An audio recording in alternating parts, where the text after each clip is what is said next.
Hello, నేను మీ CS రావు. Social మీడియాలో ఎప్పుడు ఎవరు ట్రెండింగ్లోకి వస్తారో తెలియనటువంటి పరిస్థితి. అమాంతం సెలబ్రిటీలని చేసేస్తుంది సోషల్ మీడియా. అలాంటి జాబితాలో ఇప్పుడు దాసరి సాయి కుమారి అలియాస్ కుమారి ఆంటీ కనిపిస్తూ ఉన్నారు. గత 24 గంటల నుంచి సోషల్ మీడియాలో ఏ ప్లాట్ఫామ్ తీసుకున్నా కానీ కుమారి ఆంటీ ఇదే మాట్లాడుతూ ఉన్నారు. కుమారి ఆంటీ గురించే చర్చించుకుంటున్నటువంటి పరిస్థితి నెట్జన్లో. అంతేకాదు, కుమారి ఆంటీ బిజినెస్ని డైరెక్ట్గా రాజకీయాలకి కలిపేశారు నెట్జన్లు. దెబ్బకి తెలంగాణ ముఖ్యమంత్రి రేవంత్ రెడ్డి దిగి వచ్చేశారు. నడి రోడ్లోనైనా సరే కుమారి ఆంటీ వ్యాపారం చేసుకునేందుకు ఆయన గ్రీన్ సిగ్నల్ ఇచ్చేశారు. సో దీంతో కుమార్ ఆంటీ కథ సుఖాంతం అయ్యింది. అయినప్పటికీ నెట్జన్లు మాత్రం కుమార్ ఆంటీని అయితే వదలట్లేదు. అసలు కుమార్ ఆంటీ నేపథ్యం ఏంటి, ఎక్కడి నుంచి వచ్చింది, రోజుకి ఎంత వ్యాపారం చేస్తుంది, ఎంత సంపాదిస్తుంది, ఏ టైంలో కుమార్ ఆంటీ హోటల్ అందుబాటులో ఉంటుంది, ఇలాంటి అన్ని అంశాల మీద ఇప్పుడు నెట్జన్లు అయితే ట్రోల్ చేసుకుంటున్నటువంటి పరిస్థితి. ఇప్పుడు మనకు అందుతున్నటువంటి సమాచారం ప్రకారం కుమారి ఆంటీ ఆదాయం నెలకు సుమారుగా 18 లక్షలు ఉంటుంది అని చెప్పి అంచనా వేస్తున్నారు. సరాసరిన రోజుకి 70 నుంచి 80 వేలు ఆదాయం ఉండేటువంటి ఛాన్సెస్ ఉన్నాయి అనేది అంచనా వేస్తూ ఉన్నారు. 2011లో ఆమె గుడివాడ నుంచి హైదరాబాద్కి వచ్చారు. గుడివాడ అనగానే మనకు గుర్తొచ్చేది వెంటనే కొడాలి నాని, అలాగే కొడాలి నాని వాడేటువంటి భాష. కానీ ఇప్పుడు కుమారి ఆంటీ మాత్రం గుడివాడని గుర్తు చేస్తూ గుడివాడ వాళ్ళు ఎక్కడైనా బతకగలరు, గుడివాడ వాళ్ళకి మాటలే కాదు చేతలు కూడా వచ్చని చెప్పి నిరూపిస్తూ ఉన్నారు కుమారి ఆంటీ. సో ఇప్పుడు ఆమె ఒక సెలబ్రిటీ అయిపోయారు. ఆంధ్రాకి తెలంగాణ రాజకీయాలకు మధ్య ఒక చిచ్చు పెట్టేటువంటి వివాదాస్పదమైనటువంటి అంశంగా కూడా మారిపోయారు. గత 24 గంటల నుంచి వైఎస్ఆర్ కాంగ్రెస్ పార్టీ సోషల్ మీడియాలో కుమారి ఆంటీ గురించే వాళ్ళు ట్వీట్లు చేస్తూ ఉన్నారు, పోస్టులు కూడా పెడుతూ ఉన్నారు. అసలు ఆమె బిజినెస్ని దెబ్బతీయడానికి తెలుగుదేశం పార్టీ కుట్ర పన్నింది అనేటువంటి కోణం నుంచి ఫోకస్ చేస్తూ వచ్చారు. దానికి కారణం ఏంటంటే ఒకే ఒక మాట ఆవిడ అనడం జరిగింది. ఇంటర్వ్యూ సందర్భంగా అనేక మంది ఇంటర్వ్యూలు తీసుకున్నారు. ఆ సందర్భంగా నాకు ఎలాంటి ఆస్తి లేదు, కేవలం జగనన్న ఇచ్చినటువంటి ఇల్లు మినహా ఇంకా ఏమీ లేదు, జగనన్న ఇచ్చిన ఆస్తి తప్ప నేను ఇంకా ఏమీ లేనటువంటి దాన్ని అని చెప్పింది ఆవిడ. ఆ ఇంటర్వ్యూని ట్రోల్ చేస్తూ జగన్మోహన్ రెడ్డికి అనుకూలంగా, జగన్మోహన్ రెడ్డి పరిపాలనకు ఒక గీటురాయిగా ట్రోల్ చేస్తూ ఉంది వైఎస్ఆర్ కాంగ్రెస్ పార్టీ. దానికి ధీటుగా తెలుగుదేశం పార్టీ అలాగే జనసేన సైన్యం ముందుకు వచ్చేసింది. ఐటీడీపీలో కానీ లేదా జనసేనకు సంబంధించినటువంటి జన సైనికుల ట్విట్టర్ హ్యాండిల్లో కానీ లేదంటే సోషల్ మీడియా ఫేస్బుక్లో కానీ ఇన్స్టాగ్రామ్లో కానీ ఇప్పుడు ఈ కుమారి ఆంటీ గురించి ప్రస్తావిస్తూ ఉన్నారు.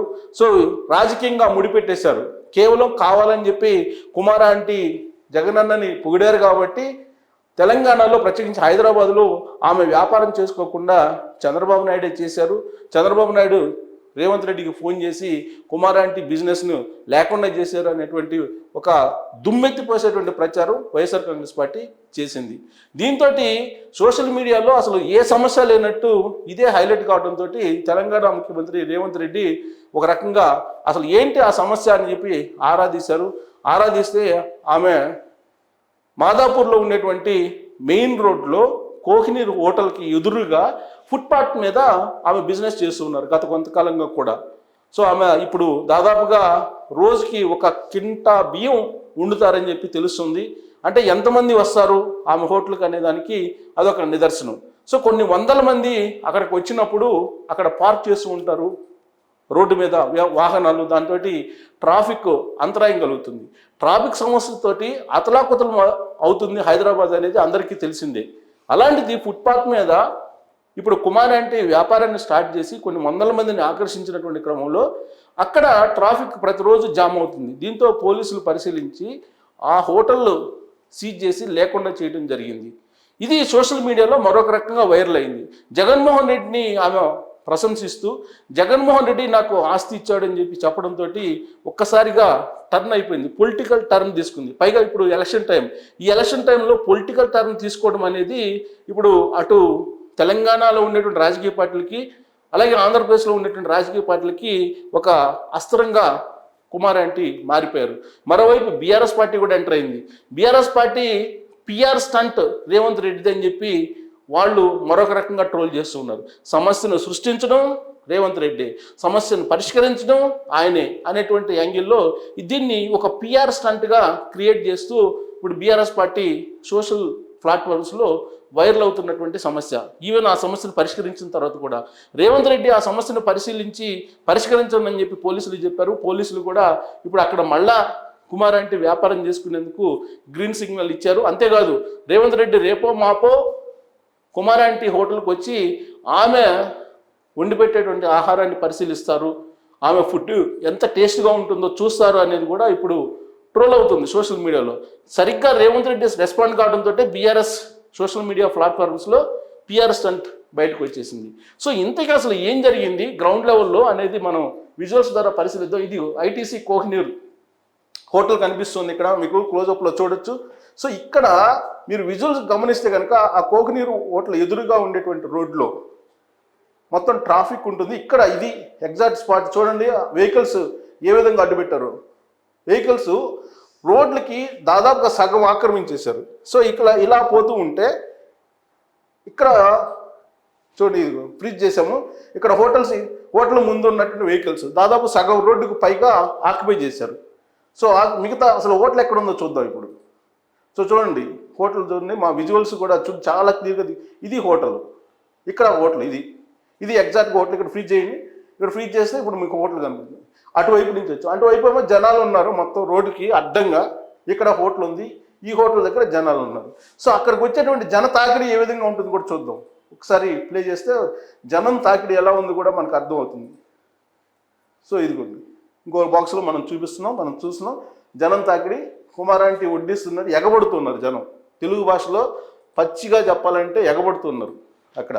సో అంత రష్గా ఉంటుంది. అంటే కొన్ని వందల మంది రోజు వస్తూ ఉంటారు ఆ హోటల్కి. సో ఫుట్పాత్ మీద పెట్టారు ఆవిడ స్ట్రీట్ ఫుడ్ ఫేమస్ హైదరాబాద్లో, night food famous. So street ఫుడ్ని కుమారాంటి రన్ చేశారు.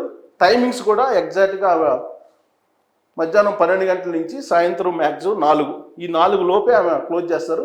ఈ 4 లోపే 12-4 మధ్యలో ఈ జనాల తాకిడి ఏ విధంగా ఉంటుంది కుమారాంటికి అని చెప్పి మనం విజువల్స్లో చూడొచ్చు. సో అక్కడికి వచ్చి ఏ విధంగా వాళ్ళు ఒక స్టార్ హోటల్లో ఏ విధంగా అయితే రష్ ఉంటుందో అంతకన్నా మించినటువంటి రష్ కనిపిస్తూ ఉంది అక్కడ. సో కుమారాంటి వడ్డిస్తూ ఉంటే అక్కడ చూడండి ఎంత కాంపిటీషన్గా, ఒక కాంపిటేటివ్ పోటీలకు వెళ్ళినప్పుడు పరిగెత్తుతుంటారు చూడండి. అలా ఆమె ఇచ్చేటువంటి ఫుడ్ను అందుకోవడానికి వాళ్ళు హైరాణ పడుతున్నారు, పోటీ పడుతున్నారు ఒక రకంగా చెప్పాలంటే. సో అంత డిమాండ్ ఉంది ఆవిడకి. సో రోజుకి 70-80 వేలు సంపాదిస్తున్నారంటే నెలకు 18 లక్షలు సుమారుగా వస్తున్నాయంటే మరి అంతమంది ఉంటారు. అయితే ఇక్కడ మనం ప్రస్తావించాల్సిన అంశం ఏంటంటే ఇలాంటి అంశాల్లో భావోద్వేగాలకు గురి కాకూడదు. అసలు వాస్తవం ఏంటి అనే దాని మీద మనం మాట్లాడుకోవాలి.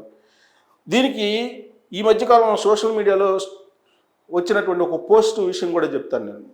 ఒక 4 పిల్లలు రోడ్డుకి బయట ఆడుకుంటూ ఉన్నారు, ఒక పిల్లడు రోడ్డున ఆడుకుంటూ ఉన్నాడు. అలాంటి సందర్భంలో ఒక వెహికల్ వచ్చింది. ఒక వెహికల్కి ఈ రోడ్లో ఉన్నటువంటి పిల్లడిని చూసి ఆ వెహికల్ డ్రైవరు అతను తప్పించడానికి పక్కన ఆడుకుంటున్నటువంటి నలుగురిని, ఈ ఒక్కడి కోసం నలుగురిని చంపడం ఏంటి అనేటువంటి ఒక డిబేట్ సోషల్ మీడియాలో నడిచింది నెట్జన్ల మధ్య. కానీ చట్ట ప్రకారం చట్టానికి విరుద్ధంగా రోడ్డు మీద ఆడుకుంటున్నటువంటి పిల్లాడు ఉన్నాడు, అతను చట్ట విరుద్ధంగా ఉన్నాడు. ఆ నలుగురు చట్ట ప్రకారం బయట ఆడుకుంటున్నారు, వాళ్ళని వెహికల్ తోటి గుద్ది చంపడం అన్యాయం, ఇది చట్టం చెప్తుంది. కానీ ఇక్కడ దాన్నే ఇక్కడ కనుక వర్తింపు చేస్తే ఇప్పుడు కుమారాంటి ఏం చేస్తున్నారు, ఫుట్పాత్ మీద స్ట్రీట్ ఫుడ్ని పెట్టారు. అసలు ఫుట్పాత్ మీద పెట్టడమే చట్ట విరుద్ధం. వాస్తవంగా చట్టానికి విరుద్ధంగా ఆమె వ్యాపారాన్ని స్టార్ట్ చేశారు. స్టార్ట్ చేశారు, ఏదో 10 మందో 15 మంది అయితే ఇబ్బందులు లేకపోతే ట్రాఫిక్కి సరే ఉపాధి అవకాశంగా భావించి వలస వచ్చినటువంటి వాళ్ళకి హైదరాబాద్ భాగ్యనగరం కాబట్టి ప్రతి వాళ్ళకి బతికేటువంటి అవకాశం ఇస్తుంది, భాగ్యనగరం అనేటువంటి పేరు ఉంది, సరే ఉన్నారు. కానీ ఆవిడ కొన్ని వందల మందిని తన వైపు ఆకర్షించడానికి యూట్యూబ్ ఛానల్స్కి ఆమె ఇంటర్వ్యూలు ఇవ్వటం జరిగింది. దాదాపు 2011 నుంచి ఇప్పుడు కరోనా తర్వాత యూట్యూబ్ సోషల్ మీడియా ఎఫెక్ట్ బాగా పెరిగిపోయింది, సోషల్ మీడియా బలం చాలా పెరిగిపోయింది. మెయిన్ మీడియా కంటే సోషల్ మీడియా చాలా ఎక్కువగా ఫోర్స్ ఉంది. సో ఆ సోషల్ మీడియాని బేస్ చేసుకుని అనేకమైనటువంటి ఛానళ్ళలో ఆమె తన ఫుడ్కు సంబంధించినటువంటి ప్రచారాన్ని మొదలుపెట్టింది. దాంతో కుమారాంటి ఫుడ్ అని చెప్పి 60 రూపాయలకి ఆమె ఫుడ్ని మొదలుపెట్టి ఆమె చికెన్ తోటి తిన్నంత చికెను ఫుడ్ ఇస్తూ 60 రూపాయలతో మొదలుపెట్టి వాళ్ళ 120 రూపాయలు చేశారు. సో ఆవిడ ఆ స్ట్రీట్ ఫుడ్ చీప్గా ఉంటుంది ప్లస్ రుచికరంగా ఉంటుందని చెప్పి కొన్ని వందల మంది వెళ్ళటం ప్రారంభించారు. చివరికి సినిమా నటులు కూడా క్యూలో నుంచి ఉండేటువంటి పరిస్థితి వచ్చింది. ఇలాంటి సమయంలో అక్కడ ఉన్నటువంటి రోడ్డు మొత్తం బ్లాక్ అయిపోతుంది. వెహికల్స్ని రోడ్డుకి అడ్డంగా పెట్టేస్తూ ఉన్నారు. రోడ్డుకి అడ్డంగా పెట్టినందువల్ల ట్రాఫిక్ ప్రాబ్లం వస్తుంది. సరిగ్గా దీన్ని గమనించినటువంటి ట్రాఫిక్ పోలీసులు ఆమెను అక్కడి నుంచి తరలించేటువంటి ప్రయత్నం చేసి ఒక ఆర్డర్ పాస్ చేశారు. గత 2 రోజుల నుంచి కూడా ట్రాఫిక్ ప్రాబ్లం అక్కడ లేదు. దీన్ని పొలిటికలైజ్ చేయడంతో ఇప్పుడు మళ్ళా కుమారాంటి సీను సోషల్ మీడియాకి ఎక్కింది. ఎప్పుడైతే జగన్మోహన్ రెడ్డిని హైలైట్ చేస్తూ మాట్లాడారో, సో చూసారా, జగన్మోహన్ రెడ్డికి అనుకూలంగా మాట్లాడబట్టి చంద్రబాబు నాయుడు జోక్యం చేసుకుని రేవంత్ రెడ్డికి ఏదో చెప్పి రేవంత్ రెడ్డి ద్వారా ఈ మొత్తం హోటల్ మూసేయించారు అనేటువంటి కోణంలో దాన్ని ఎక్స్పోజ్ చేశారు. దీంతో ఎలక్షన్ టైం కదా అని చెప్పి తాత్కాలికంగా ఆ సమస్యను పరిష్కరించేటువంటి ప్రయత్నం చేశారు. కానీ వాస్తవంగా దీని రాజకీయాలకి ఈ వ్యాపారానికి కుమారాంటి వ్యాపారానికి ఎలాంటి సంబంధం లేదు. కానీ సోషల్ మీడియా ఏదైనా చేయగలదు అనే దానికి ఈ సంఘటన ఒక నిదర్శనం. సరిగ్గా ఇలాంటి పరిస్థితుల్లో సంయమనంగా చట్ట ప్రకారం ఆలోచించి నిర్ణయం తీసుకోవాల్సినటువంటి బాధ్యత ఉంది ప్రభుత్వాల మీద. సో తెలుగుదేశం పార్టీకి కానీ వైసీపీకి కానీ బీఆర్ఎస్ పార్టీకి కానీ కాంగ్రెస్ పార్టీకి కానీ దేనికి సంబంధం లేనటువంటి ఇష్యూని రాజకీయంగా కన్వర్ట్ చేసి ఇప్పుడు రోడ్డుకు అడ్డంగా బిజినెస్ పెట్టుకోవడానికి అనుమతి ఇచ్చారనంటే ఇది సోషల్ మీడియా విజయం అనుకోవాలా, లేదంటే సోషల్ మీడియా అత్యుత్సాహం అనుకోవాలా, లేదంటే పొలిటికల్ నష్టానికి ఏదైనా చేస్తారు. ఒకవేళ పొలిటికల్గా నష్టపోయేట పరిస్థితి వస్తే రాజకీయ పార్టీలు అనే దానికి ఈ సంఘటనను నిదర్శనంగా తీసుకోవాలా, లేదంటే బీఆర్ఎస్ చెప్పినట్టు రేవంత్ రెడ్డి పిఆర్ స్టంట్లో భాగంగా ఇది జరిగిందా? బీఆర్ఎస్ పార్టీ అధికారంలో ఉంటే ఇలానే చేస్తుందా? సో బీఆర్ఎస్ పార్టీ కూడా ఇది చంద్రబాబు నాయుడు రేవంత్ రెడ్డి కలిసి చేసినటువంటి ఇష్యూగానే క్రియేట్ చేస్తూ ఉంది. అంటే రాజకీయాలకు ఏది అతీతం కాదు అని అంటూ ఉంటారు. సబ్బు బిళ్ళ కుక్క పిల్ల ఏదైనా అతీతం కాదని చెప్పి చెప్తూ ఉంటారు కవులు. అలాగే ప్రతి అంశాన్ని రాజకీయంగా జోడించి చట్టాన్ని ధిక్కరించడం అని అంటే ఇదేనేమో. రేవంత్ రెడ్డి డీజీపీతో మాట్లాడి డీజీపీ వచ్చి అక్కడ పోలీసులు పరిశీలించమని ఆదేశించి క్షణాల్లో మళ్ళీ ఆమెకు అనుమతులు ఇవ్వటం అంటే ఏ కోణం నుంచి మీరు దీన్ని చూస్తారు అనేది మీరే తెలుసుకోవాలి. Thank you very much.